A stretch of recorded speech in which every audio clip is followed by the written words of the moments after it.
Hi, my name is Barry Sterling Mitchell. I produce the Sterling Net Point Power Rankings and the Bias Plus reports, and this is Ben and Barry on football. What's up out there? This is Ben Dickerson, your co-host. It is the day before opening day of the NFL schedule. I am ecstatic.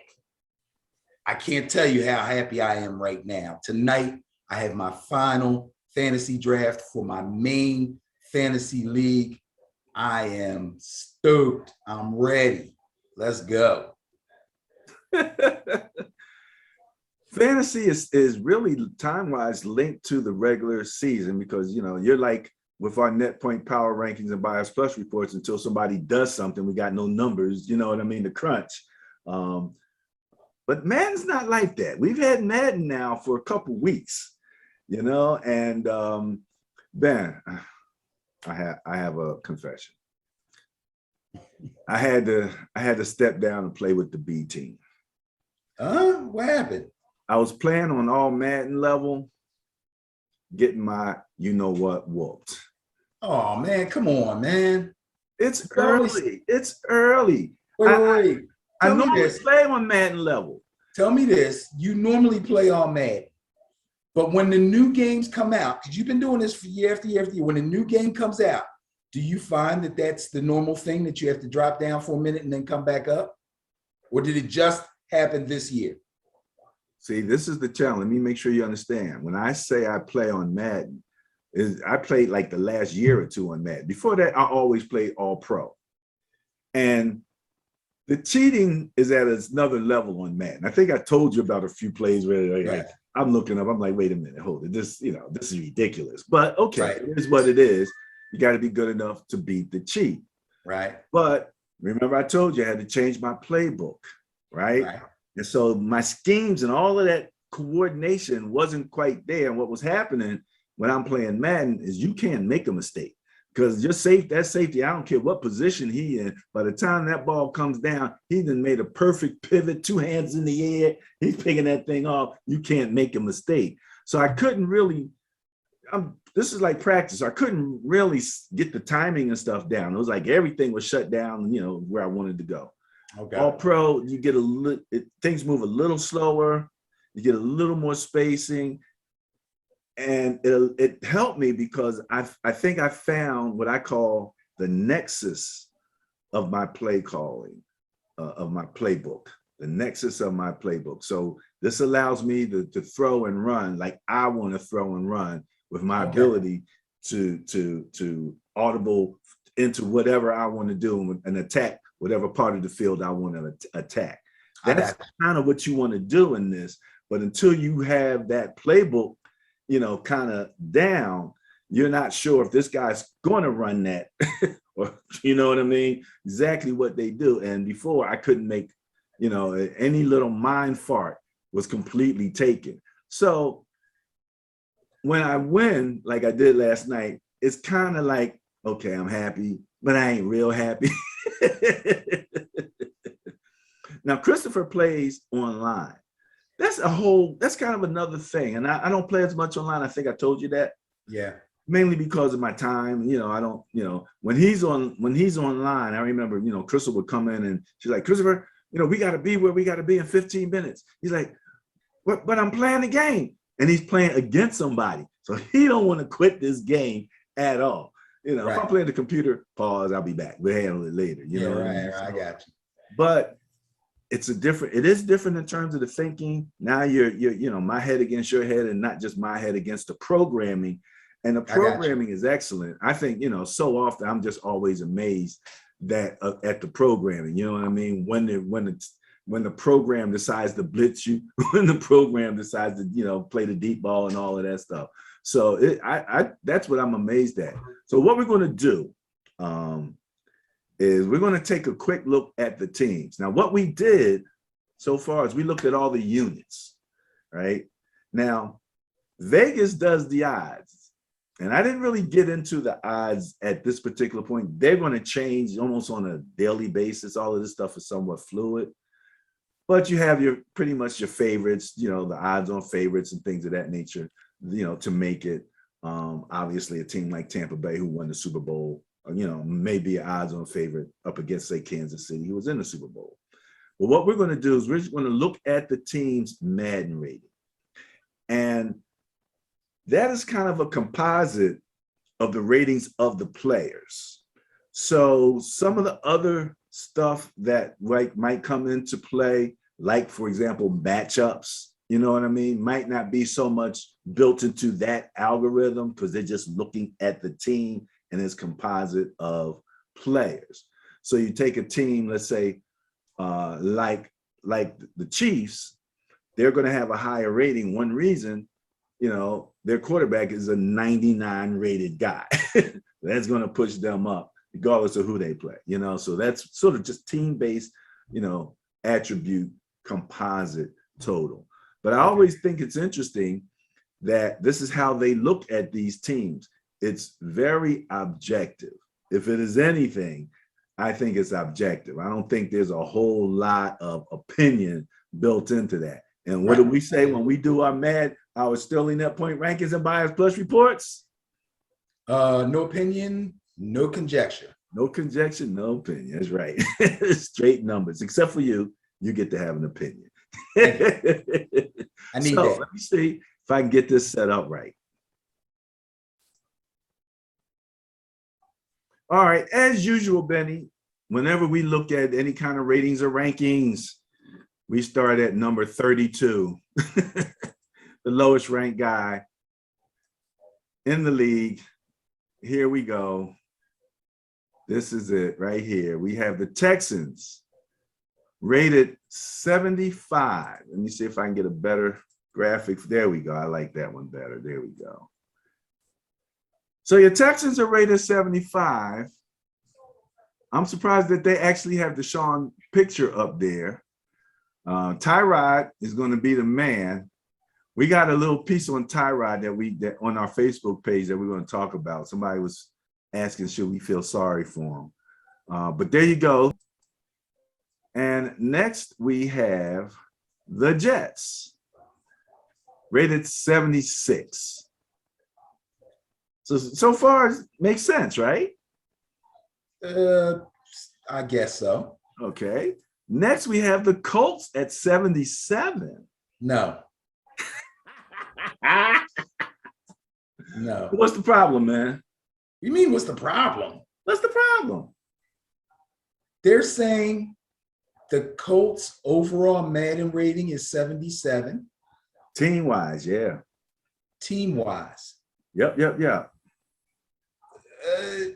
Do they not understand that the Colts have a top 10 defense? I think they do. Then how could they possibly be ranked that low? They have a stud running back. I understand their quarterback's been through some things, so his number is going to be lower. On the Madden scale, he is a 72. All right, I get it, but and that they got a good offense. Their offensive line is almost top notch. Their running back's top notch. They're a little hurting at receiver right now, quarterback, but their defense is that's low, man. That's really all right. Let's see what the next one is. Dolphins with a 70. That's crazy. No, I'm sorry. That's not no. Dolphins with a 77. Again, this is based on overall personnel. Let's go next. Bengals. When we say overall personnel, are we talking about bench dudes too? This is every man on their roster? That's a good question. I have to say, yeah. If it's a 53-man roster. Oh, well, that's not fair. That's not fair. No, this is false information, bro. What do you mean it's not fair? Why? Because just because my bench dudes stink worse than your bench dudes doesn't mean my guys that are going to play every Sunday aren't way better than your guys that are going to play on Sunday. If they do have to play and they stink worse, then it's going to be a worse team overall. No, I mean, a strong bench is a real asset for a team. If my starters are 90 and your starters are 89 and your bench is 75 and my bench is 65, I'm going to be lower than you. But when we play, I'm going to bust your behind. You hope. Let's keep going. You hope. 78 for the Bengals. Next up, the Panthers, 78.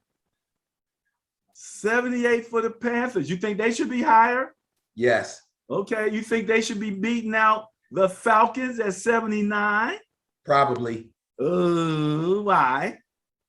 First of all, okay, I'm going to let you go through these because if I take every one, we're going to be on it all day.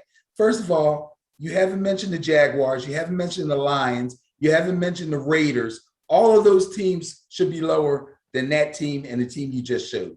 Well, every single one of them. Then we will keep moving along then. Yes, you said the Jaguars? Yes. Bam, there they go. Then there they go. They should be lower. You said the Lions? Bam, there they go. Should be lower. Uh-oh. Should be higher. You think the Eagles should be higher? Yes. Okay.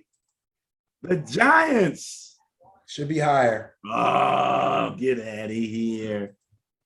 Higher than, okay, the Raiders are 80 also. Lower. All of these teams are right there in the middle. An 80 rating. So make sure that for the people on our podcast, Benny, when I went through these, we had a run from the Panthers at 78. We had a run on 79 that included the Falcons, Jaguars, Lions, and then the Eagles stepped up with an 80 rating, and you think they should be higher. Okay, next up, the Giants, you think they should be higher also. They're also rated 80. Okay, now we're in the 80s. Okay, we got a scale, basically doesn't go past 99, so here we go. Raiders also an 80. Bears, 81. Thumbs up, thumbs down. It doesn't matter because these numbers are set completely by the numbers. So anything I say is going to be opinion and conjecture. So, Vikings, 81. Saints, 86. I was a little surprised at that because I think they gave Jameson a little bit of respect here. Seahawks, 82. Okay, I have that out of place, obviously, but the Seahawks are 82. Washington football team, 82. Broncos, 83. Niners, 83. Now, you know how you always say about my Niners, right? And I go, I'm looking at that team and I'm looking at attributes across that, and I'm thinking somebody's going to have to play a little bit above what their ratings are for sure if we're going to do what we're going to do here. But it happens. It's not like it doesn't happen because the number one team, even in our rankings, doesn't always win the Super Bowl, right? Matter of fact, most of the time. You're killing me. Steelers, 83. Cowboys, a little bit above 84. Now, they probably would have been an 83, but they got an 84 because they added our boy Corey Clement. I can't, man. 84. We have the Patriots, 84. Huh? What do you think? I'll keep going, man. Packers, 85. I'm not commenting, bro. 85. All right, I'm going to make a comment. Uh-oh. Stop right there. So the Packers are 85, which puts them in what place? How many teams have you named to get up to the Packers? 10? We're well into the top, probably third at least. The top third. Okay. Your girl, Cynthia Freeland, just yesterday said she ran her algorithms and she said the Chiefs will beat the Packers in the Super Bowl. Awesome. And you got them in the bottom third. I got nothing else to say. Go ahead. I don't have them there. This is their Madden rating. It's Madden, dog. It's Madden. Based on their attributes, let's keep moving. Titans, 85. Oh, wait a minute. I think we skipped for the people. Rams, 85. That's a high rating. Huh? And Madden, if you got an 85 rated team, you're competitive. Okay. People win championships with 85 rated teams all the time in Madden. You got talent, you got skills. Cardinals, 86. Browns, 87. You have the Cardinals ahead of the Titans? They got the Cardinals ahead of the Titans. Yes, they do. Yes, they do.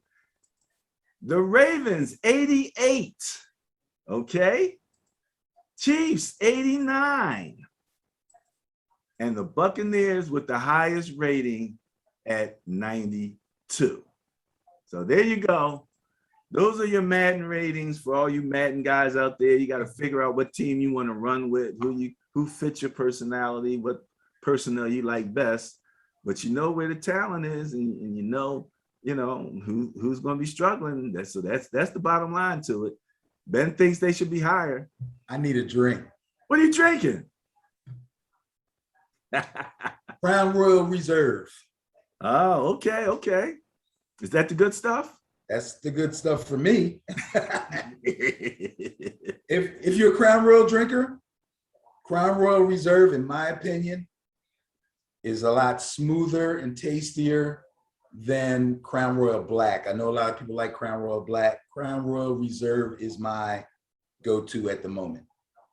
All right, we'll have to make sure that we contact Crown Royal and see if we can get some royalties on the Crown Royal there. For sure. All right, Benny. That was too much fun. I loved it. Obviously. Hey, me and my Niners at 83, I got to have my game on point if I'm going to be competitive with that squad. So that's what I'm saying about my coaches. They're going to have their game on point. We got some question marks in our secondary, man. A lot of them look real good and all that. They might be rookies. They might come out highly ranked, but there's some questions there. So, I'm not being skeptical. I'm just trying to be real. All right. Are you ready for the matchups for this coming weekend? Oh, absolutely. I haven't looked at them. I know a couple of games. Like I know tomorrow night, but I don't. Yeah, let's go. What we got? You want me to pick? I'll pick your winner right off the top of my head for every one. You'll pick the winner right off the top of your head for every one? Off the top of my head for every game. That'll be fun for me. I'm gonna write them down. All right. So tomorrow, Thursday night, we have our opening game. We're going to go just straight to our Ben and Barry on Football Facebook page. And starting with Thursday night, we have the Dallas Cowboys at Tampa Bay. Take Tampa Bay. Man, you're just going out on the limb, aren't you? That's out on a limb. That's not a very long limb. That ain't no limb at all. I'm being facetious, as they say. Being fuzzy-icious. Facetious, man. What is it in that game that that you're kind of looking at? Okay, what I'm looking at, there's plenty I'm looking at in this game. Number one, I'm looking to see, is Dak truly 100%? The changes in this, or the so-called changes that we're to look for in the Dallas defense and their new OC, DC. Zeke Elliott looking like, although they'll be missing one starting offensive lineman, the rest of their offensive linemen are intact. Zeke is looking for not only a bounce back year, but a really, really big one. As far as Tampa Bay is concerned, I'm looking for the same team I saw last year at the end of the year, and looking to see if there's any Super Bowl hangover. Okay. All right. Super Bowl hangover. Tom Brady is not known for letting that kind of stuff happen. You know what I'm saying here? All right. Let's kick off the Sunday slate. Jaguars at Texans. This sounds like a fair game to me. You know what I mean? When we looked at the ratings, they were both down there in that range there, personnel wise, the Jaguars. Now, this is funny because you look at the two quarterbacks, you got Tyrod Taylor for the Texans, and you have the number one draft pick, for the Jaguars, Trevor Lawrence. I'm not sure. I'm going to take a quick look while we're talking to see where they're rated comparatively. That should be interesting when I look at the game. But tell me what you think. I'm going to take the Jags in this game. The reason I'm going to take the Jags mainly is because I think they're better than the Texans at all the skill positions when you combine them. And although the Texans have a veteran quarterback, he is a career backup dude. And Trevor Lawrence, if you were going to pick a game for your number one overall pick rookie quarterback to start in his first game of his career, you couldn't pick a better opponent as far as confidence or trying to give him confidence going in. Defensively, I think both teams are pretty low on the totem pole. The Texans defense is probably a little bit lower than the Jags defense. I mean, they're not great reasons, but those are the reasons I'm taking the Jaguars. Taking the Jaguars. All right. So you like the rookie quarterback over the veteran? Yes, sir. I can understand it, Poor Tyrod. All right. Actually, I like the rookie quarterback over the Titans defense. Yes, absolutely. Remember last year we kept going, what's going on with the Titans defense? I kept saying I thought they were going to be better, and they were giving up points, and they just weren't highly ranked as I kept thinking that they should be. The Titans defense? Yeah. Just because in my mind last year, I kept thinking Titans, defense. Yeah, no, I get you. I thought that they were much improved overall, but obviously they had some holes. Yeah. Chargers at the Washington football team, who made an announcement a little earlier this year and said something about they expect to have a name in the next year or two. The next year or two? Yeah. Are you kidding me? It's funny. I actually have gotten used to the Washington football team. I'm happy with as far as that's concerned. I'm like, I can leave it like that. Oh my God. I can't. The next year or two? Come on, man. Hey, better get it right. All right. Chargers are coming to visit. Wait a minute. A West Coast to East Coast 1 o'clock game? Oh, that seals it for me. Take the football team. Take the football team. I was going to say, this is going to be a good one. I love my man, Justin Herbert. Eckler's back 100%. Mike Williams is on a contract year. Allen, skill position wise. But you know what? The Washington football team's pretty tight skill position wise too. Looking at Antonio Gibson running the ball.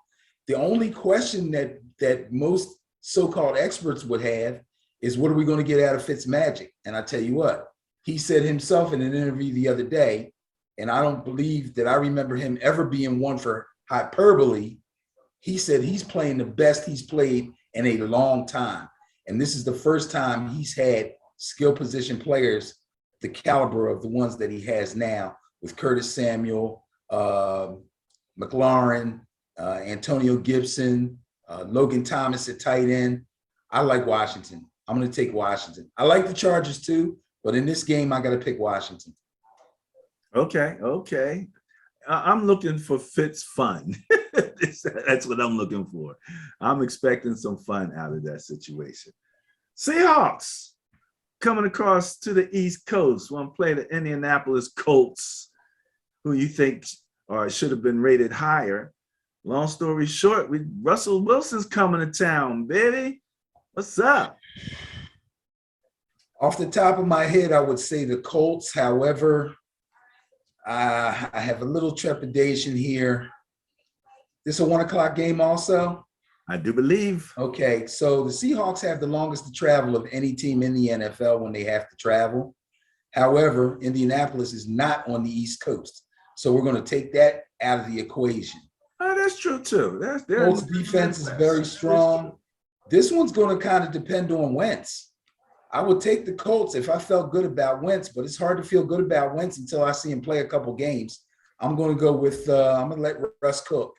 I'm going to go with the Seahawks. Yeah, man. I mean, this is the test right here. I mean, that Seahawks defense, especially that front, say 6, front 7, those linebackers especially, and no joke. And now Jamal Adams is sitting back there, or maybe not sitting back there, because Jamal Adams is known for coming up. So Wentz might have to be on this horse a little bit in this game. So this is going to be an interesting expose of where Wentz stands right now mentally, because I never questioned, I don't think anybody questioned his physical capabilities, but that last year with the Eagles, his head wasn't right. You know what I mean? I said he had plenty of times he could have thrown the ball away. He's just standing there taking sacks. So didn't understand it at all. But obviously he's in a different place that should be conducive to him.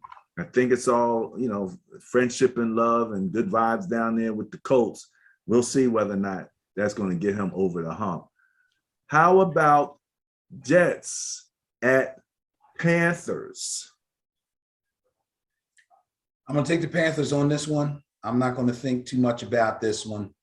Christian McCaffrey is back. I cannot wait to see him. I think he's going to be electric. I think Sam Darnold is going to be looking for big-time revenge against the Jets.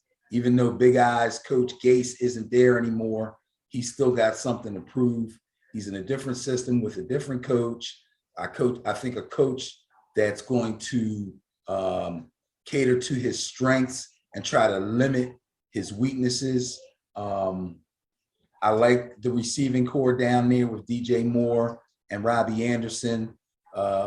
However, just to say something nice about the Jets, I like Zach Wilson. I think Zach Wilson is going to be a viable NFL quarterback. I think Zach Wilson is going to surprise a lot of people. It just remains to be seen if the Jets defense can actually stop anybody. That's going to be their problem. So, yeah, I'm going with the Panthers. If there was a rookie quarterback that I am intrigued with, it is Zach Wilson.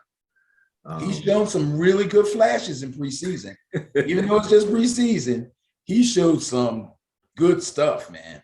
He seems to be savvy, you know, in the way that Mac Jones is savvy, you know, was able to come in and operate within that offense, you know, pretty quickly. Right. That's what I get the feeling from him. And there's no questions about his arm. He's showing a lot of the arm talent, you know, as you know, the top guys in the league. So it's going to be interesting to see how he handles that situation. And, you know, you got a new coach, you got the Niner tradition coming over now, you know, so it's going to be interesting to see what happens, you know. Maybe I'll make the Jets my minor league team. It's always fun to go Jets, Jets. I mean, you know, that's fun. Kirk Cousins is going to go in there against the Bengals. Wow. Yeah. I want to take the Bengals. I really do. I want to, but I don't think I'm going to be able to, because I think that the Vikings are going to come in there and go Dalvin Cook left, Dalvin Cook right, Dalvin Cook up the middle. And when they load up to stop him, it's going to be Jefferson and Thielen all day. The Bengals, again, another team that look like they'll be improved on offense, but not on defense. I don't see them being able to stop the Vikings at all. Hopefully it'll be a good game. It may be high scoring, but I got to take the Vikings on that one. Well, we have the same question with the Bengals quarterback that we have with Dak. We want to make sure he's back 100% for real, you know? So yeah, because he was not quite right in camp. Yeah. And his receiver that they brought in from college, Jamar Chase, did not have a good preseason either. He did not have a good preseason. He's got a lot to prove. I feel okay that he did not have a good one, that he still has great potential. In the back of my mind, I think Jerry Rice dropped a lot of passes early on. Oh, yeah. I'm not gonna read too much into it. The GOAT. So, you know, nobody's giving up on this young man, but he did not have the best preseason. All right.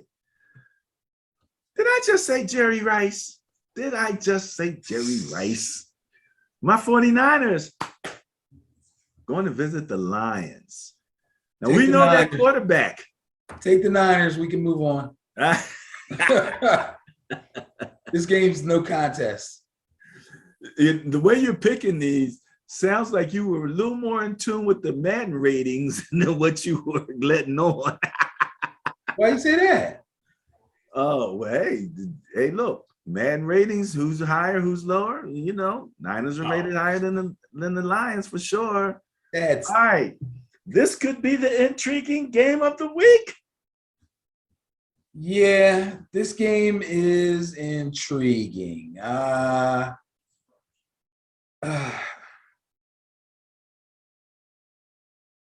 The Steelers aren't going to go down without a fight, but they're going to go down. Take the Bills, especially at home. Take the Bills, eh? Yeah, they won't go down easy, but they will go down. All right. What am I looking at here? I want something else. All right, let's go. You'll get to see your boy.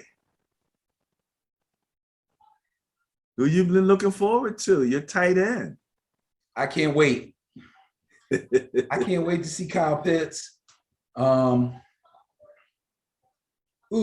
to the dismay of Eagle fans and a lot of my friends who happen to be Eagle fans, I really want to call this one for you. I've been listening to talk radio, and they're going way out of their way to come up with all these reasons why the Eagles should win this game. And there's a good chance the Eagles could win this game. But what's going to be extremely important for them is that they get to Matt Ryan, because if they don't get to Matt Ryan, they're not going to win the game. I don't think that they will. I think the Falcons will put up just enough of a running game to keep things fairly balanced. But Matt Ryan's going to have to throw the ball in order to win the game. And he will be successful, and the Falcons will win this game. Yeah, I tend to agree that Matty Ice still has some juice, you know, and it is interesting. They have new coaching down there also, you know, and I expect that, like you said, they're going to run that ball. They're going to stay fundamental. And Ben, this is something we did not say at the beginning of this section, this right here on matchups. And that is, this is the second preseason, as we like to call it. First 3 games, right? Well, you know something? We used to say like the first quarter, first 4 games, before we had 16 games, right? But you had 4 preseason games. Right. So now you got 3 preseason games. So you still going to go with the first quarter? I'm going with the first 5 games. Okay, you can say that, and it might work out that way for some teams, but the teams that get out of the funk early are going to be the teams that front run and make the playoffs. And interesting that some of those teams that I'm expecting are teams that just came out and looked like their starters came out, did their thing in the preseason and went back and sat down on the bench. They looked like they were ready.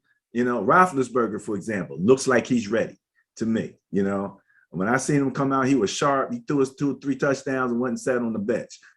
You know what I mean? So some teams do look like they're ready coming out. The Bucs should have no problem. They're just picking up from where they left off, same personnel. There's one other team that brought back all their personnel, and I forget who that was. We'll have to find that out and stick that in comments, because when I heard that, I was a little surprised.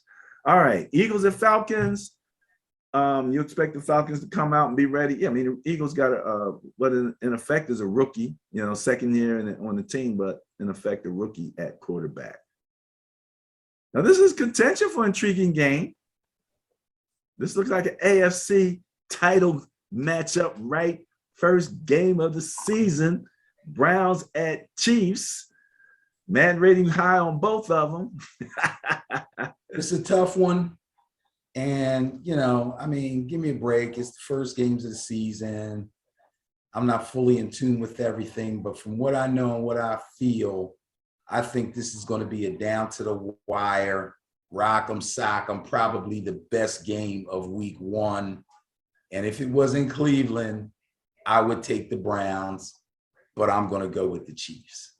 All right, going with that little home field advantage there. No, I'm not. No, I'm not. No, you're not. No, I'm not. I'm taking the Browns. Oh, Put a F beside their name. Put a circle around it. Take the Browns. And if you're gambling, I don't know what the spreads are, but the Browns are probably getting points. Take the Browns. Take the Browns, he says. Okie dokie. Yeah, well, see, ladies and gentlemen, you just saw when you have two personalities, what happens. 1 minute you're like, take the Browns. All right. Wait a minute. Okay. One of the big questions, how serious is Aaron Rodgers going to be this year? He's going to go down and meet with Mr. Jameis Winston, who has a short game now, we hope, to go along with his long game. No, he's no longer in the no risk it, no biscuit offense. He's in the control. He's got Kamara on one side. He doesn't have his number one wide receiver, though, does he? No, he doesn't. I tell you what, I don't know what to expect from the Saints. I'm going to have to take the Packers in this simply because I'm pretty sure I know what the Packers are going to bring to the table. I have no idea what the Saints offense is going to look like, but I'm pretty sure the Saints defense is not going to be a pushover. This will not be an easy game. The Packers, I don't think, will run over them, but I don't think that the Saints have enough offensive firepower to keep up with A-Rod and Devontae and Aaron, and I'm looking for a lot of work out of A.J. Dillon also. Okay. Maybe some short yardage work. Saints, they do have, there's a question as to who they are now that Drew's gone, and man, who's going to do the hype in the beginning of the game now that Breeze? Yeah, that was Drew Brees' job. He was a great hype man. Somebody's going to have to take that over. I don't know. And they let Latavius Murray go in what seemed to be a little bit of a contentious contract thing where they asked him to take a bit of a pay cut. He refused to do it, which I don't blame him. And they released him. Yeah. So that's a pretty good short yardage, change of pace type dude that they let go. I expect him to pop up on somebody else's roster sometime soon. And they've decided to back up Kamara with a guy named Tony Jones, who I will totally admit I know nothing about and haven't had a chance to look him up. I'm assuming he's a rookie, but I hate to assume so. That's bad. That's a bad deal if you ask me, man. He was kind of the 1-2 punch. He had the power. Exactly. The other guy who's coming off his best season, and he wasn't even a starter. And he had a really nice season.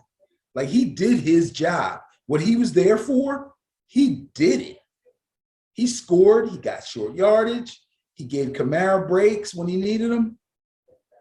That seemed like a rough move for a veteran dude that's been on your team for a year or two. I don't know, man. I don't know what's going on there. If your front office says, okay, we need to save money for whatever reason, we need to sign this guy, we need to have some money on hold to pick up somebody at midseason or blah, blah, blah. They say, these are the things that we can do. We can ask this guy, and this guy to take a cut and pay or restructure. We can do this. We can do this with it. So they go to him, and he says, "No, I don't want to do that." And as far as I know, the word I heard was cut and pay. I didn't hear restructure. I did not hear restructure either. See, that makes a difference, and I don't like that. Like, the first thing I'm going to say is, "Why me?" And then the question that I have is, for who? Yeah, for who? For what? I mean, you're trying to give somebody else more money. You're trying to bring somebody up, but that's tough, man. That's tough. Yeah. But now, that he walks away. They cut him, then he walks away from whatever contract he had left. Am I correct about that? I'm not sure about that. Yeah, we'll have to look into that. Yeah, he might have already got his signing bonus. He might have already had some guarantees still left. I don't know. And like Leonard Fournette, I think he'll get picked up. Never know. Might be by the right team at the right time. Could happen. Could be. Okie dokie. Where we at here? Yeah, this is always so much fun. You gotta love this stuff. Matchups. Packers at Saints. We just did that one. So you chose the Packers, right? That is correct. Which way you going, G-Man? Broncos at Giants. Yeah, I'm taking the Giants. What happened to all the watch out for the Broncos? Well, yeah, I think the Broncos are going to have to be reckoned with, but it's week 1. Okay, it's week 1. Teddy Bridgewater is still Teddy Bridgewater on a new team. What you trying to say about Teddy, man? I'm trying to say that I think Teddy Bridgewater this may be his last chance to be a starting quarterback. So now, having said that, I would think that he's going to go all out to make the Broncos his team, to fend off Drew Lock completely and be the man. If he does that, he's going to need to play well. If he plays well, he will do that. And that'll be a good thing for the Broncos because defensively, I think they're pretty close to being stacked. Offensively, especially at receiver, they are loaded. They being the Broncos? The Broncos. They are loaded with young talent. But he's still the new guy. And it's still week 1. And it's still a road game. And it's against the Giants. And I think the Giants are pretty much settled in on who plays where, who does what. And Daniel Jones knows that this might be his last shot to possibly be a starting quarterback in the NFL, and at least the starting quarterback on the New York Giants before they go out and start looking for another quarterback. So both quarterbacks have a lot to prove, but the Giants will be at home. I hope Kenny Golladay will be healthy. I don't know if Kadarius Toney will be healthy. They seem to be leaning toward Saquon playing in this week 1 game. There was some thoughts that we may not see him until week 2. That might still be up in the air, but they're leaning toward him playing. Yeah, I think the much improved Giants defense improved after already being improved last year, improved even more. I think they will give Teddy fits. And I think they will blanket those young, fast receivers and challenge the Broncos to have to prove themselves on the ground. If they can control Melvin Gordon and Javonte Williams, the Giants will come away with the win in a close one. A close one. Well, first of all, you took the words right out of my mouth about Daniel Jones. I'm glad you said it because I was thinking it. That's because I'm a realistic fan. I'm not like these people in Philadelphia who say Jalen Hurts is going to be the MVP and the Eagles are going to win the Super Bowl this year with a straight face. With a straight face. All right. But we still have a Sunday night game to talk about. And I mentioned Mr. Mack. He's going to be hosting Mr. Tua Tagovailoa. Oh, you've been practicing. Oh, baby. Yes, yes, I have. So you got 2 Alabama quarterbacks going at it. Oh, God. Do we have to go there? Jeez. I'll tell you this. I love to watch the Dolphins. I respect the hell out of their coach. And I'm trying to enjoy watching the progression of Tua. But I especially love the Dolphins defense, the way they play, their aggressiveness, their come right at you type style. I like the Dolphins in this game. I think they're the better team, but I am curious also to see Mac Jones when the real bullets start flying over his head, how he acts and how he keeps his composure, and see what he does with this Patriots offense that evidently they didn't feel Cam Newton could do. So we will see. And I'm not saying they shouldn't have did what they did with Cam. I'm just going to say, let's see what Mac Jones can do with these same players that Cam just didn't seem to be able to push over the top. But I love the Dolphins in this game. Yes. Now, I would challenge the statement, these same players, because the Patriots, one, had probably the most people who opted out last year for COVID, and then all came back this year.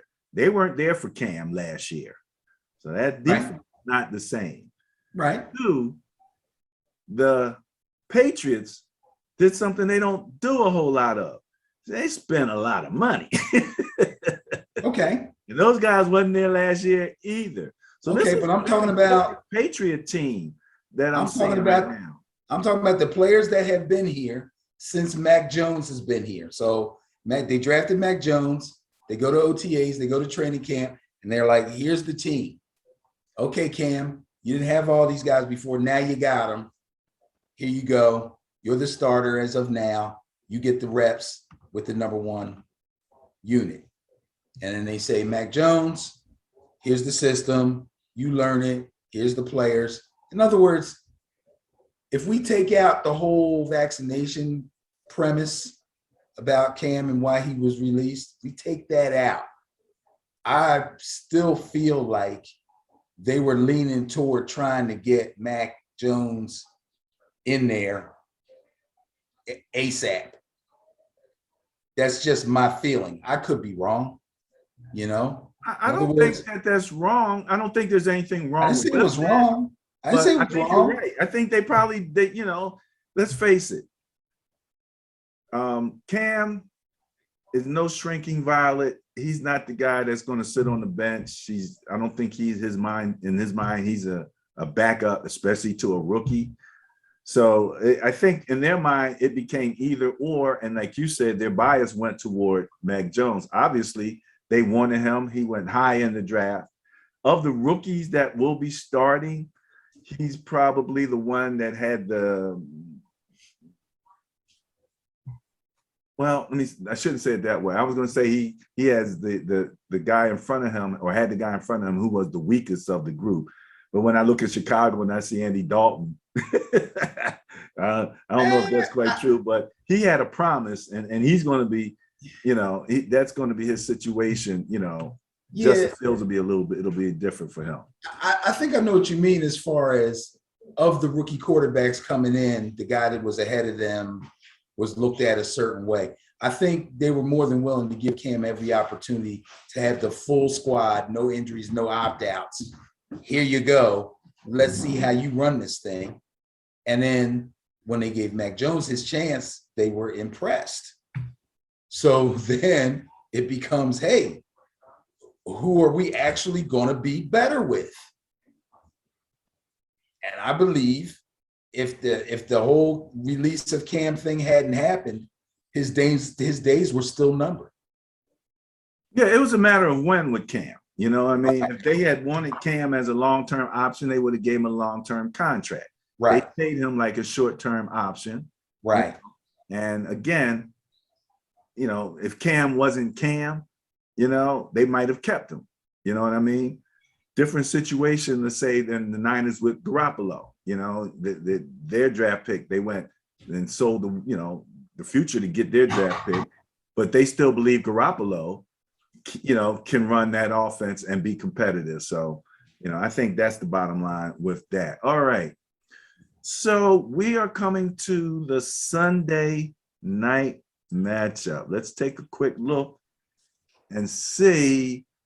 The Bears are going to visit the Rams at the Rams' beautiful stadium. Now, the Bears know that quarterback. That's their division opponent for how many years now? A bunch of years. So it's going to be interesting to see him operate against that Bears defense, and, as opposed to, the Lions, running the Lions offense against that Bears defense. The Rams went out, they lost their starting running back, right? And got a new one.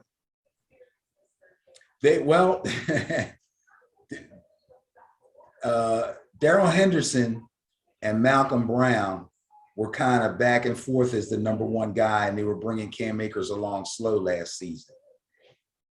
Near the end of the season, Cam Akers took over, and deservedly so. They let Malcolm Brown go. In fact, I think he's with the, I hate to guess, I think he's with the Jets now. And they kept Darrell Henderson, and it was going to be Henderson and Akers. Then Akers gets hurt. Henderson goes up to the number one spot, and then they go to the Patriots and they get Sony Michel. So the deal about the Bears knowing the Rams quarterback, Mr. Stafford, I think this was going to come down to more of Stafford knowing the Bears defense and walking in the room with an AR-15 instead of a cap gun. So, you know, I'm taking the Rams on this one. Taking the Rams, the AR. Okay, well, that might be true. That might be true. We shall see. We shall see. All right. Well, that wraps up the Sunday night slate of games for week number 1. And all we have left is Monday night football, baby. Monday night. R squared, Ravens. Going in to see the Las Vegas Raiders at their beautiful stadium. The Rams Stadium, I believe, is going to be the Super Bowl location, right? Yes, that is correct. That is correct. All right. Well, the Raiders will get their shot, no doubt about it, with that stadium that they have. The Ravens going in there, as long as they don't start hanging out in Las Vegas, they should be okay. You got to say that about somebody every week, right? Yeah. every time the Raiders are home, you got to look at the other team like, yo. But yeah, these guys, they know how to handle themselves. There's always a couple of dudes on every team that are going to be out and doing their thing. But for the most part, especially with COVID, okay, guys have tamed themselves a little bit, and there won't be that many guys out on the town as much as before, where it would actually affect the team. I'm going to take the Ravens. I think they are obviously the better team here. However, for some strange reason, I get this funny feeling that the Raiders have something up their sleeve. I don't know if it's going to be, it won't be player-wise, but it may be scheme-wise. It may be maybe a little change in Gruden's philosophy, so to speak, of how he approaches games. It's going to be interesting. It's going to be interesting. I don't believe that the Raiders will be able to win the game. I really don't. I don't think they'll have anything for Lamar and Gus Edwards, you know, and they definitely won't have anything for the Ravens defense. But I think they might look like a little bit different from the way we've seen them over the last couple of years that Gruden's been the coach. I don't know. I could be wrong. I just get a funny feeling. I don't know. But yeah, take the Ravens. Taking the Ravens with the funny feeling. Yeah, I can't dispute that at this particular point. The Ravens are a much higher rated team on Madden, and Lamar is, if he takes that next step, that toward the Tom Brady model of getting that ball off quick and moving that ball around to different receivers and becoming a passer that's feared. You know, he's already feared because of his great athleticism, but if he becomes that efficient quarterback, whoo, man, can't imagine what he could look like. Okay. Well, Ben, how do you feel? You've run through all of the games for week 1. We weren't sure who our intriguing game of the week was going to be. Did you finally settle in on one yet? Well, I kind of leave the official intriguing game of the week up to you, but I think I said something about the Steelers Bills and probably the Browns Chiefs. To me, those are the 2 games I'm most looking forward to. They're the toughest ones to pick. I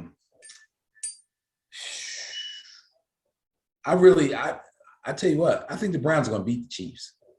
I do.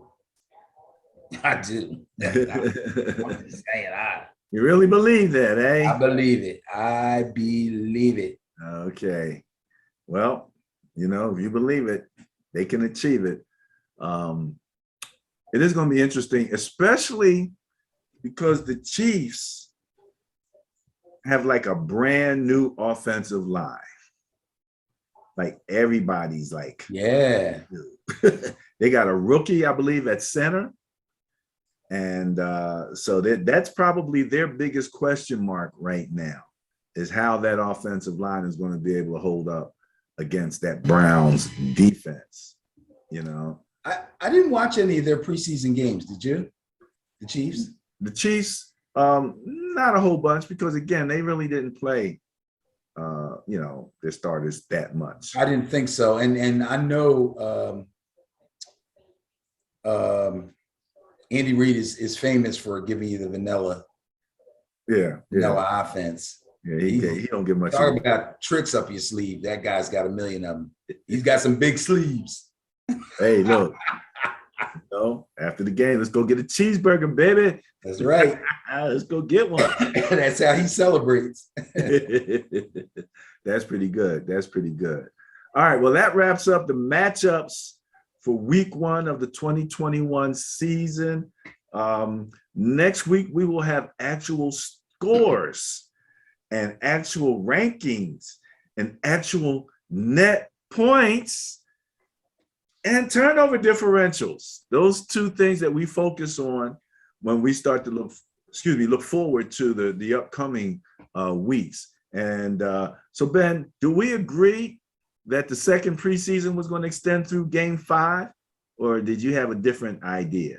Well, numerically speaking, when you look at the number of preseason games and now the increased number of regular season games, I would say numerically speaking, you're probably right, or I would say that's a good way to look at it. But I believe the top teams are going to begin to rise after the 3rd game and the 4th game. I don't think it'll take them 5 games to get out of any preseason funk. And this is a really great list of matchups. Like there's only a couple of games here that look like no-brainers. Right. All of these games are going to, I mean, the Niners-Lions game is a no-brainer. Other than that, it's some tough games here. This is good, which is good for the Bias Plus and our net point power rankings. Right. This is going to give us a real true picture right off the bat in week 1, because I don't think there's going to be too many big blowouts. You know how we usually start the season, either Ravens or the Steelers blow somebody out, and then the whole defensive rankings are all skewed for like 6 games or 6 weeks. The skew, yeah. We don't want the skew. I'd rather not have the skew.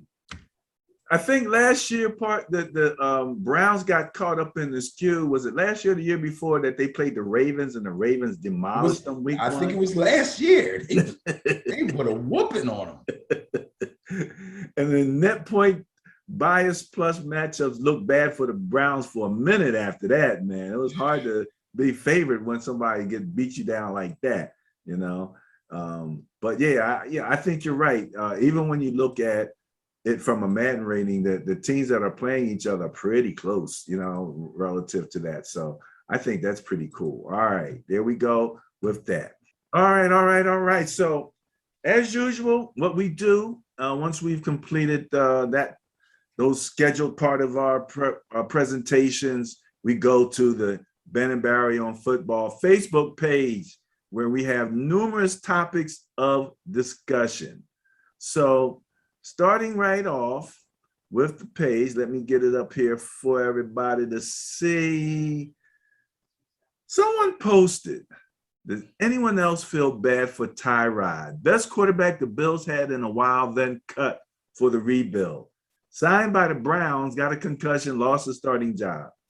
Signed by the Chargers, lost his starting job because of a doctor, punctured his lung, and now, of all great fortunes or misfortunes, he's on the Texans. I put back, hard to feel sorry for someone who's been paid over $15 million just in signing bonuses. That didn't include the salaries, because I didn't know how the contracts played out once you got cut from here and moved from here and all of that. So I just left that alone and just looked at the signing bonuses, which he pretty much was able to keep.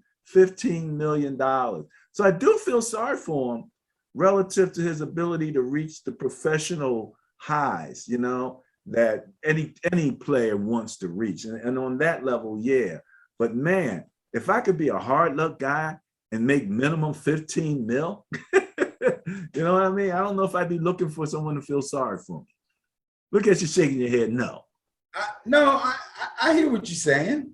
But to me, the only thing I feel sorry for him about is the doctor puncturing his lung. All those other situations, he kind of knew what he was getting into. His best chance of being at least a somewhat long-term starting quarterback was probably with Buffalo. And even then, he came in kind of at the beginning of a rebuild.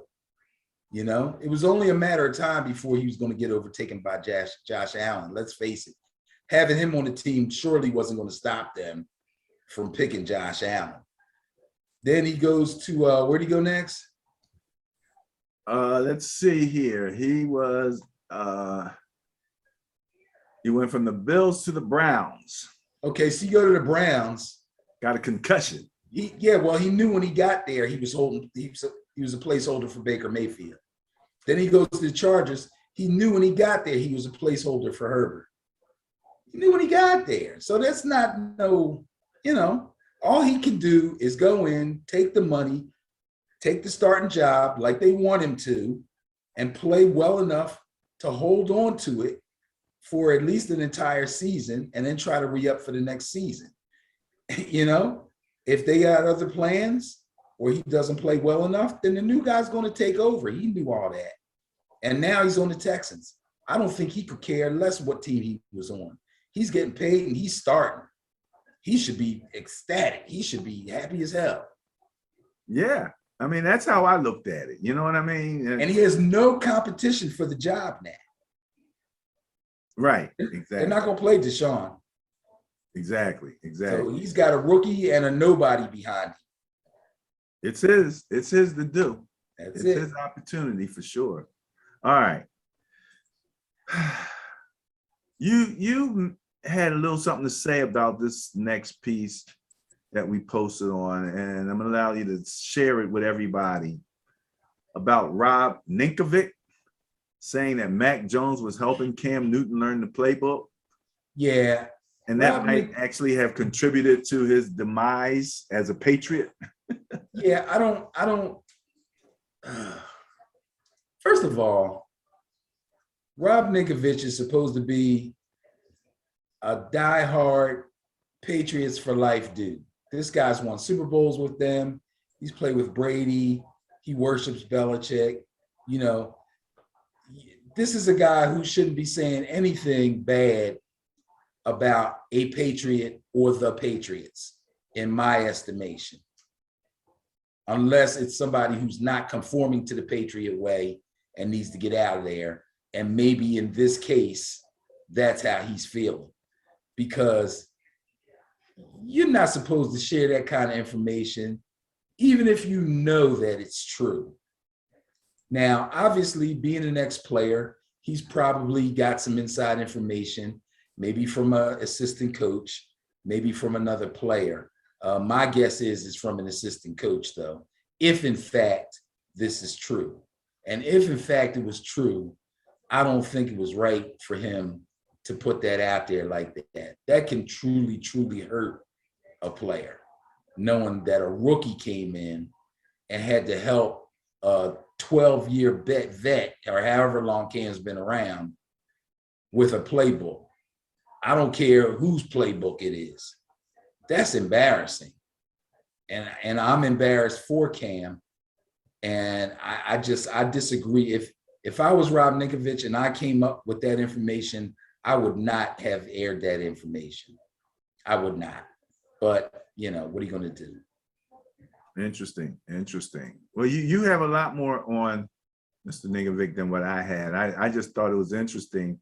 You know, and then again, you know, we know that with the COVID, Cam gave Mac Jones a few extra days to practice and with the ones. So once he showed he could play with the ones, now things become dicey. Okay. I was a little saddened to see this article. Clinton Portis pleads guilty to healthcare fraud. Pro Football Talk put this article out. Did you have to take a look at this?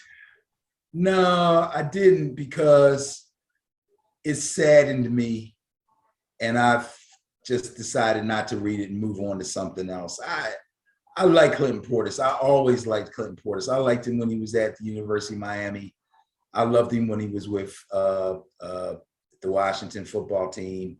And I believe he played at Denver some, or I might be mixing him up with Willis McGahee. I just had a conversation with somebody about all the running backs that were at the University of Miami at the same time when they had McGahee, Gore, Portis.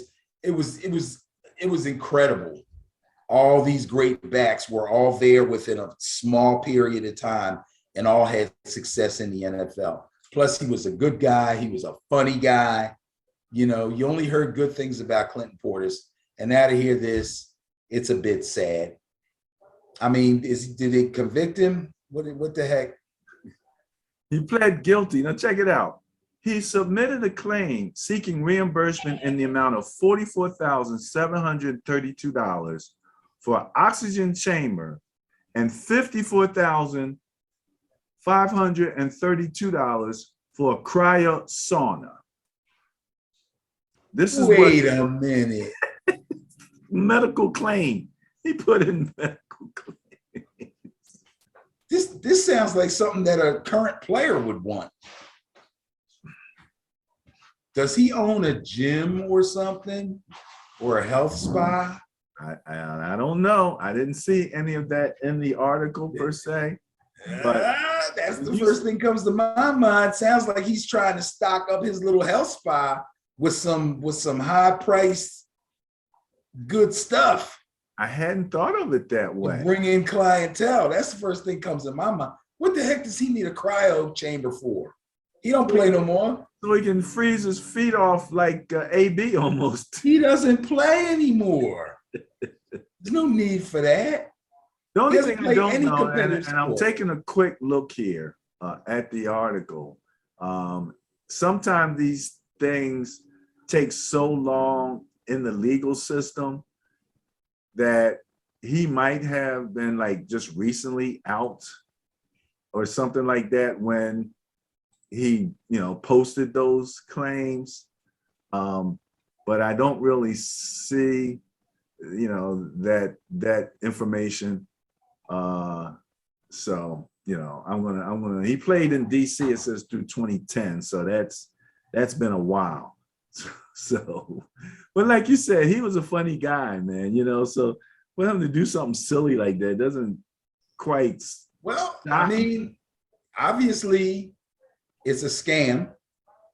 I don't think he's broke, but those things are high-priced items. And to want to get your hands on those items that badly that you would do what you did, doesn't sound like it's for personal use to me. Sounds to me like he's going to try to get that out there and make more money. Well, the other thing when you start to talk about money is I think Clinton Portis got paid pretty nicely while he was in the NFL. Am I correct? He did. He was a good player. I don't know if he blew his money or what, but Genie Christmas, man. I mean, you know. Whether he blew his money or not, he's trying to get some items that can actually make him money.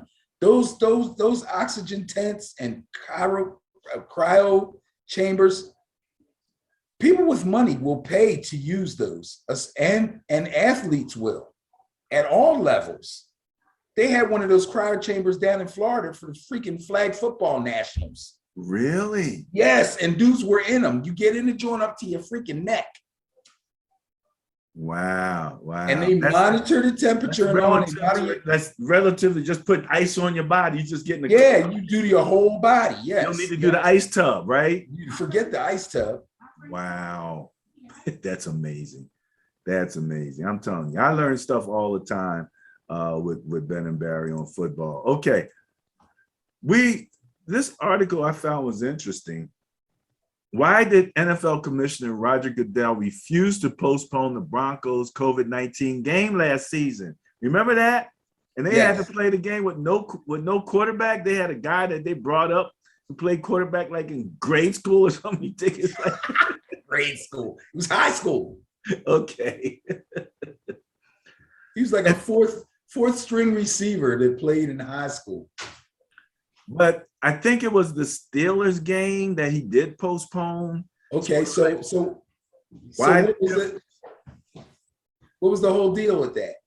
Well, apparently there was video or some evidence that the Broncos quarterbacks tried to game the system, and they got into a meeting and they all took their masks off and stuff like that, and they huddled up and had their little meetings against the separation policies and things that they were supposed, the COVID protocol at the time. So bottom line is they tried to trick it and they broke protocol purposely. What were they trying to trick? I guess they didn't want to wear their masks or something. Yeah, but that's no trick. Maybe at the time they were like, man, forget this mess, man. Come on, I'm not doing that. And they got caught. So because they got caught, because they didn't try to fulfill the mandates, they were punished. The whole team was punished. Yeah, that's what happened basically. But we didn't know at the time that that was what happened. So everybody's like, why are they treating the Broncos different? You know what I mean? Right. And that makes sense, you know, it makes you wonder. But there was a story behind that. Okay. You and I have had plenty of conversations. And I just kind of put this in here because I knew it would probably aggravate the hell out of it. So I added it in here. Is this about kickoffs? No. The coin flip, to defer or not to defer. That is the question. And we had a lot of conversations because traditionally you took the ball. And my contention always was that this change in the NFL was something that came out of the Madden ecosystem, because I was watching and playing people. I was online. I'm playing a lot of people. Everybody's kicking off in the second half, and I'm like, the NFL. Everybody's receiving the ball. Everybody's Madden. Everybody's kicking the ball off in the beginning, and then in real life, the NFL was all receiving the ball in the beginning. So I saw that difference happening. And then eventually I began to see the NFL move toward that. But do you remember the controversy that came out of this, Ben, when it was the Cowboys game? And I actually kind of looked it up here to see what happened. And apparently the Cowboys were playing the Rams. Dak Prescott won the toss and said the Cowboys want to kick. Then he said they want to defer. And this was a game where the league wound up stepping in and straightening it out, because what would have happened is that they would have kicked off to the Rams, and then kicked off to them again in the second half. They would have had to kick off again in the second half, because that's why you never say we want to kick. Rule number one: if you win the coin toss, never say you want to kick. Never, ever, ever, ever. Never. Never, ever. Never, ever. Never, ever. Never, ever. And by the same token, if you lose the toss and the team that won the toss says they will defer, never say we want to kick. Okay. All right. You heard that out there, ladies and gentlemen. Now, Madden, you just get the choice. It's really not a deferral situation. You either kick off, in the first half. Then it's an automatic change. Yeah, it's a little, you don't have that little wrinkle in there. All right. So there is no, so it didn't come out of the Madden ecosystem. I'm not letting you take credit for that because that doesn't take into Well, the fact that consideration. you're not receiving the ball, on a consistent basis if you win the toss. That was the big thing. Nobody was receiving the ball. They were all choosing to kick. So that was the big change. So in Madden, That's a little why would defer you- thing. That's a NFL wrinkle. Right. So now that we're beyond the rules of how it works, as far as what you say you want to do at the coin toss, in Madden, what is the advantage to kicking off first? Well, the advantage a lot of times comes down to your philosophy. I would say that in my case, number one, I like to lead off with my defense. Wait, I don't want to hear you. I want to hear the general, because you said everybody in Madden kicks off first. They were doing So it. why do they do that? And I think that the reason that they do that is because you get to gather a whole first half of intelligence and then go into your halftime and come out with that additional information. It's like before the game, your coaches put together a game plan, but then the game kicks off and adjustments have to be made. And you have the opportunity with the ball in your hand to begin the second half, making all those adjustments. And for many people, and I know in my case, that felt like that was an advantage. So that was one of the reasons. Now, again, you don't hear about me philosophically, I'll leave that out. But I believe that if there was any advantage to it, that would be it. And if you can, at the very least, tie at the half, then you have that advantage of coming. Now you have the ball, and now there's that opportunity to score. So it's like the game has been cut in half, but now you're starting a new game, and you start off with the ball. So that's kind of what I think everybody was feeling when they were doing that, and I think that's why the NFL did it. Okay, I look at it differently. And the way I look at it may or may not be why people do it in Madden, but I think it makes sense either way, Madden or in a real game. If you defer and the team that lost the toss chooses to receive the ball, then you know you're going to get the ball first in the second half. You also have an opportunity to win the first battle you can win before the scoring battle, which is the field position battle. Never mind, we're trying our best not to let them score. That's obvious. But if we don't let them score, if we're able to stop them on downs and make them punt, we can now begin to take over the field position battle, which enhances our chances of winning the scoring battle. And if we do, and then we get the ball first in the second half, that accentuates our chances of winning. And if we don't, we get the ball first in the second half, which gives us the immediate chance with the intel, I'm not leaving that part out, to get back in the game. So Ben Dickerson and the Seminoles win the toss. What do? Defer. You defer. You guys in the PTTFL have that same deferral language. Yes. Have to use that word, because by not using that word, Dak almost screwed that thing up. And if he said he wanted to kick first, if he said we want to kick, and then he changed it to defer. By saying kick, he gave he basically ceded the second half choice to the Rams. That is correct. And that's what people forget. And this happens in our league all the time, because they send these young guys out for the coin toss. That's why I send a veteran player out for the coin toss, or I go out there myself, because all these young dudes play Madden.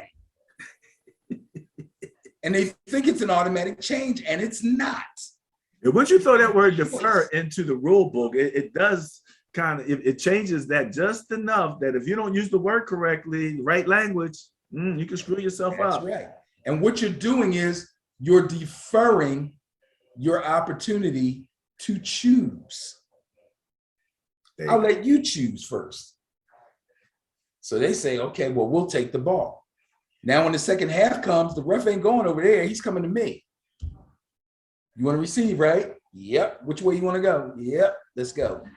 There you go. There you go. That's all you're doing is deferring your choice to the Well, I'm other glad to team. see we had a meeting of the minds there, Mr. Dickerson, relative to that. You fought that conversation. No, because at the time we had the conversation, I believe it was a few years ago.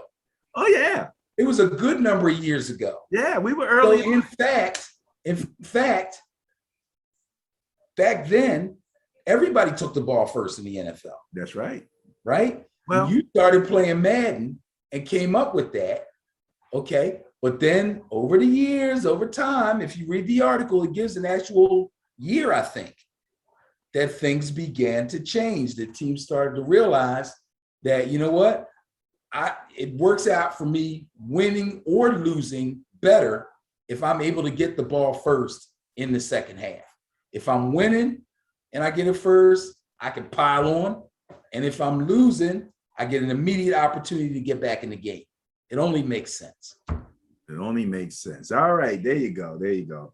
Well, the next thing that we want to look at, because we're about to close out today's show, and COVID is such a big part of everything. I just wanted to mention, because I think I did talk about this a couple times when I was talking about the gentleman from the Bills. Who's the young guy from the Bills that doesn't want to be vaccinated? Cole Beasley?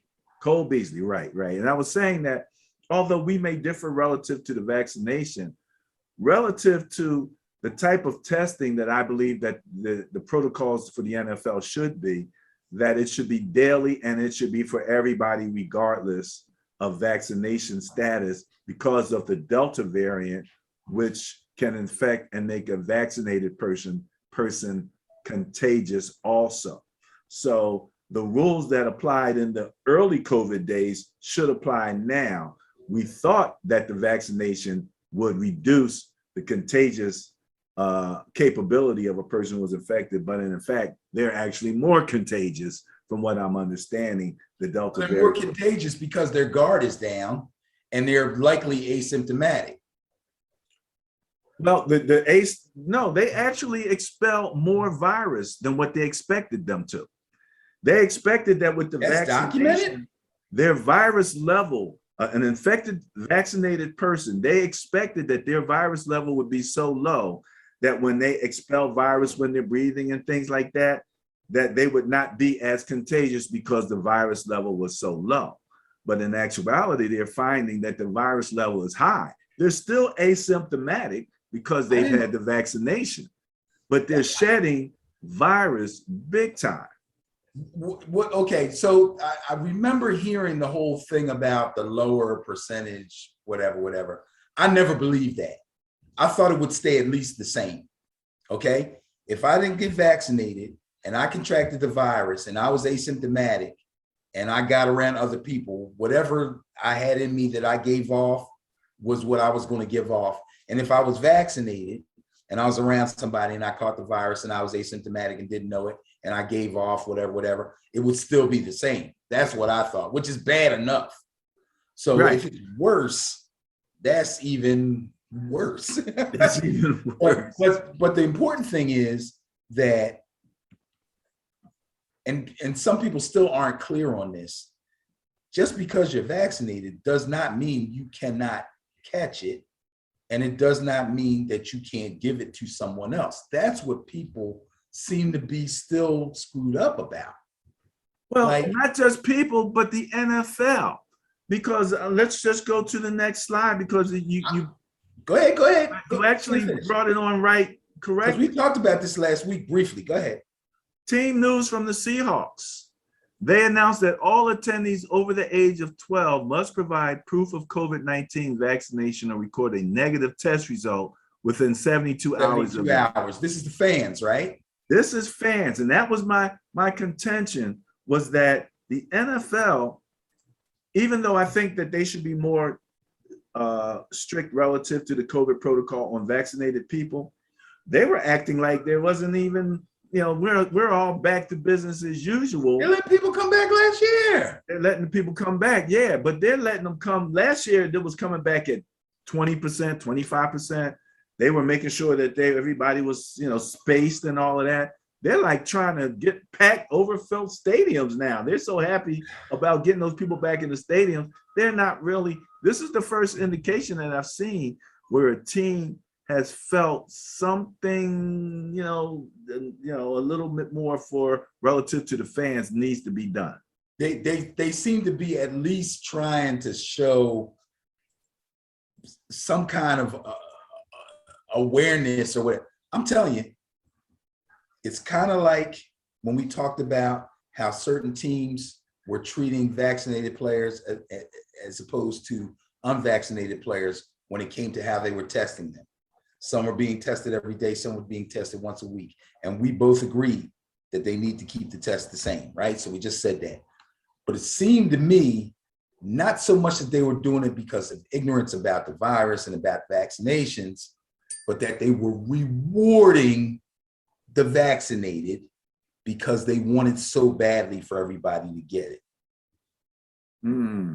That's how it looks and feels to me.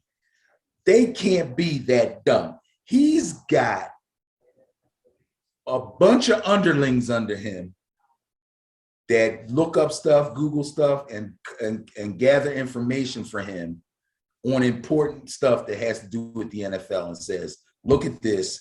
We need to look out for this. Watch out for this. They got a guy that makes sure dude's socks ain't too long. Are you kidding me? He knew everything. Guys that wear their shirts out too much, they find them. He knows all this stuff.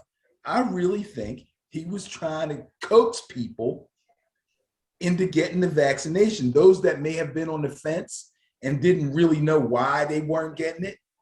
No, I ain't getting that, John. Why not? Because I ain't. You know what I mean? Those guys, well, if you're vaccinated, you only got to get tested once a week. Oh, for real? Let's face it. Let's remember who we're talking about. I coach flag football. Guys on my team range from the age of 20 to the age 32, 33. Look at the NFL. Look at the NFL roster. Same age 20 to 33, 34. It's the same. I'm around dudes like these dudes all the time. I'm telling you, man, that's how they think. Okay. Now there's other guys that are convicted. I'm not getting it. They might not want to voice why. They may not know why. All they know is they're sticking to their guns. There's some other guys that are like sitting around talking to their friends and they're like, I'm not getting that joint. You're like, me neither. And they're like, come on, man, you gonna get vaccinated? No, why not? Because, man, I don't like needles anyway. I know it sounds crazy and I know it sounds ignorant, okay? But that's all some guys got. And Goodell knows that, So he's like, look, if you don't get it, you're going to have to continue to get tested every week, which makes sense. You're jeopardizing. Right, he's not punishing them. Yeah, he's not punishing them. But then he says, but if you get vaccinated, you only got to get tested once a week.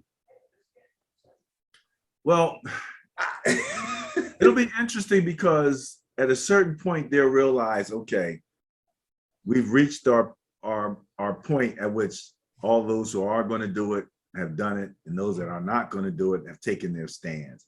At that point, they might just make the change and just test everybody on a daily basis now, because your motivation piece there won't be so much happening. Right, that's not good enough anymore. Yeah, that's not good. And the guys who aren't vaccinated are fast to throw that up in your face. Well, you can still get it. Yeah, but you just ain't going to die from it. And the hospitals are filling up with the unvaccinated, and the unvaccinated too often are our children. Yes. So that's kind of the situation that I don't think people are really calculating in as much. I know, I tell people all the time, I'm in a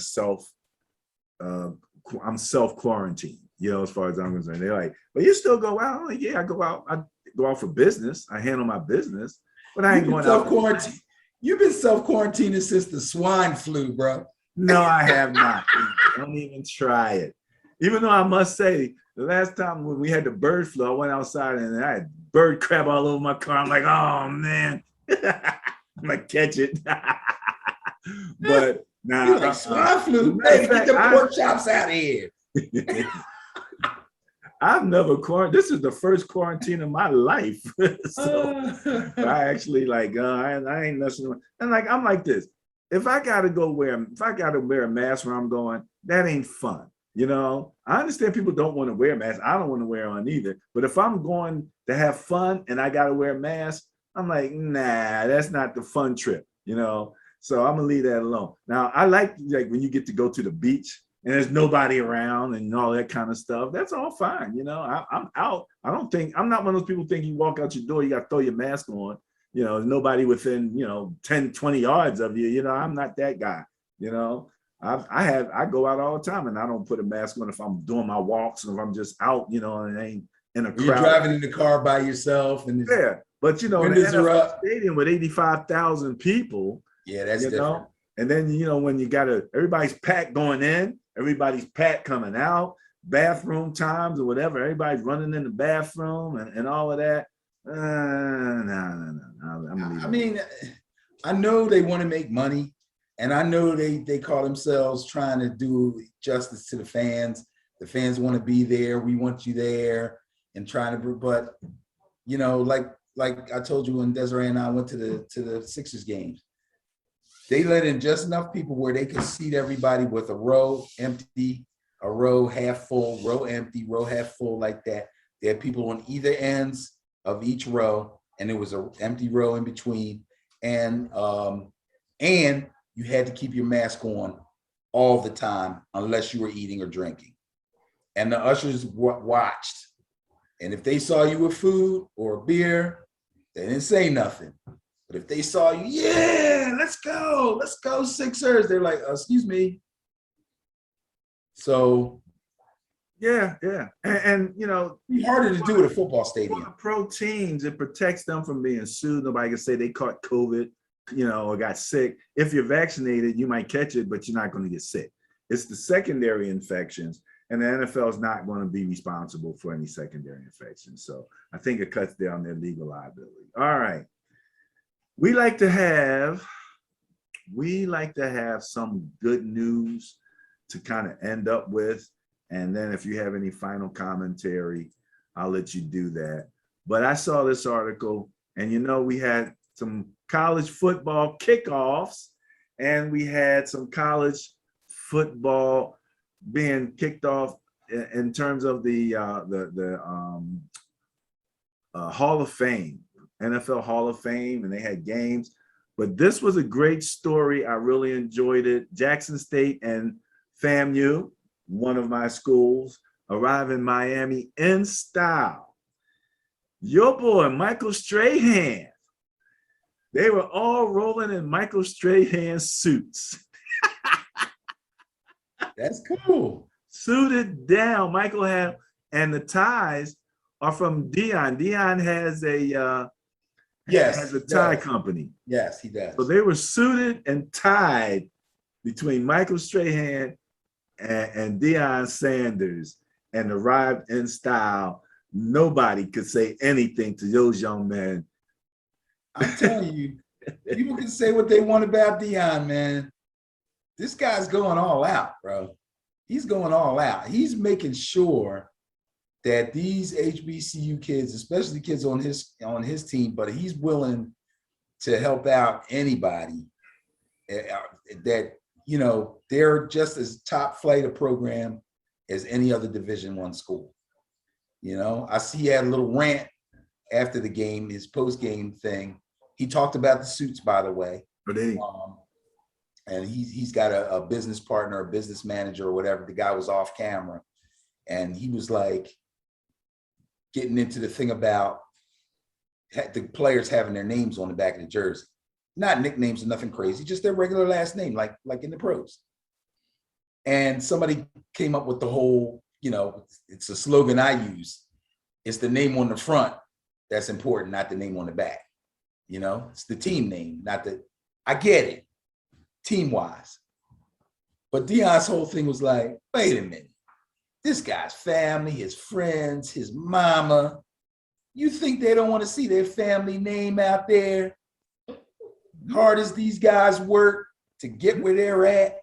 Okay, Deion. How proud that makes them feel. you know, he gave him that rap, but I was like, yeah, he's right. That's He a was good like, in point. fact, That's a if good you point. got jerseys, he's like, and what does it cost? An extra $5 a jersey to put the name on the back? Dude, I'll handle that. He turns to his business manager. He's like, you got that? You got that? I'll pay for that. You'll pay for that, won't you? Yeah. I got the ties, remember?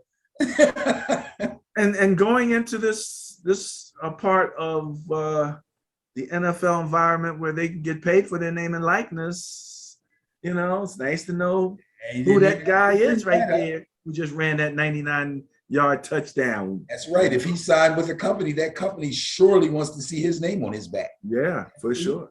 For sure. Especially in a game like football where they wear helmets. It's you know what I mean? Baseball players, you can clearly see their face. Basketball players, they're practically naked. You can clearly see them, see what they look like, if they're fat, if they're skinny. You know what I mean? Football is the only sport where you're so covered up that unless people actually get a close-up view of you on the sideline or see you in a magazine or in person, they're not quite sure what you look like. That's true. So it's important. You know? You remember my story about meeting Franco Harris? Oh, yeah, you did tell me that. I was downtown. I was working downtown. You know, I'm suited and tied, right? And I'm walking down the parkway, and I see this big, long tractor-trailer truck parked behind one of the main restaurants down there. And as I'm walking, it's on the back end of the restaurant. And as I walk, I see this guy come out going toward the truck. And I look, it's Franco Harris. I'm like, oh, he had some contract with a meat company, and he was out doing the marketing and all of that kind of stuff. Yeah. That's what he was doing. So I pull out my business card, and I go up to him. I'm like, hey, Franco, can I get your autograph? Great guy, no problem, right? So he looked out the pen, man. He's giving me the autograph. And these two young ladies walk up, and they see me getting the autograph from him. And the one lady goes, I know who you are. You're Fran Tarkenton. No. He said, no, but I wish I had his money. Money, yeah. And I had no idea at the time and that now you Tarkenton was a serial entrepreneur. That's something. Who made big millions prior to his NFL career. Yeah. And then I would wind up working for one of his companies, GoSmallBiz.com. So it's weird how these things come full circle. And I really wish I knew where that business card was. He was making a personal appearance at a restaurant to that was going to be using his products. All I know was because he wasn't a truck driver. He no, he was suited down and everything. So yeah, he was there in a marketing capacity. Wait, you said on the Parkway? Yeah, I think it was like the Parkway downtown. Was it on the Parkway restaurant?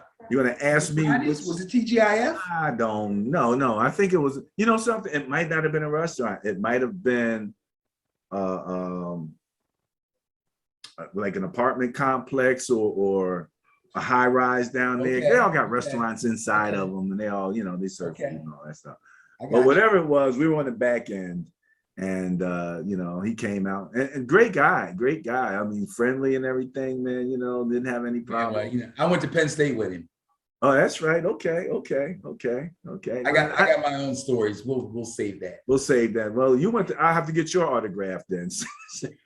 This guy knew Franco Harris. You went to school. I get his autograph. All right, Benny. That's enough silliness for the first week of the 2021 NFL season. Oh, it's football season. Officially, NFL baby.